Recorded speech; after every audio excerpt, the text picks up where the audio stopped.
అదరగొట్టే కారం రంగు రుచి ఆచి కారం పొడి. మేడారం జాతరలో న్యూజిలాండ్ కి చెందిన మావోరి తెగకు చెందిన గిరిజనులు స్పెషల్ అట్రాక్షన్ గా నిలిచారు.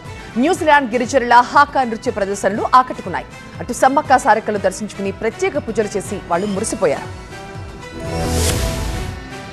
ములుగు జిల్లా మేడారంలో అంతర్జాతీయ వైభవం నెలకొంది. న్యూజిలాండ్ కు చెందిన మావోరి తెగ గిరిజనులు మేడారం చేరుకుని సమ్మక్క సారక్క వనదేవతలను దర్శించుకోవడం ప్రత్యేక ఆకర్షణగా నిలిచింది. గిరిజన సంప్రదాయాలకు ప్రపంచ స్థాయి గుర్తింపు తెచ్చేలా ఈ ఘట్టం మారింది. సమ్మక్క సారక్క దేవతలపై భక్తితో మావోరి గిరిజనులు వనదేవతల సన్నిధిలో ప్రత్యేక ప్రార్థనలు చేశారు. తమ సంప్రదాయాలు విశ్వాసాలకు దగ్గరగా ఉన్న మేడారం మహాజాతరను దర్శించుకోవడం తమకు ఎంతో ఆధ్యాత్మిక అనుభూతిని కలిగించిందని తెలిపారు. ఈ సందర్భంగా మావోరి గిరిజనులు తమ సాంప్రదాయమైన హాకా నృత్యాన్ని ప్రదర్శించారు. వనదేవతల సన్నిధిలో సాగిన ఈ హాకా నృత్య ప్రదర్శన అక్కడున్న భక్తులను సందర్శకులను విశేషంగా ఆకట్టుకుంది. నినాదాలు, శరీర కదలికలతో కూడిన ఈ నృత్యం మేడారంలో జోష్ నింపింది. అంతకుముందు న్యూజిలాండ్ గిరిజనులకు మంత్రి సీతక్క ఘన స్వాగతం పలికారు. గిరిజన సంస్కృతులు ప్రపంచవ్యాప్తంగా ఒకే ఆతతో ముడిపడి ఉంటాయనడానికి ఈ సందర్శనే నిదర్శనమని తెలిపారు. మావోరి గిరిజనుల రాక మేడారానికి మరింత గౌరవం తీసుకొచ్చిందన్నారు. సమ్మక్క సారక్క మహాజాతర అంతర్జాతీయ స్థాయిలో గుర్తింపు పొందుతుందనడానికి ఇది మరో ఉదాహరణగా నిలిచింది.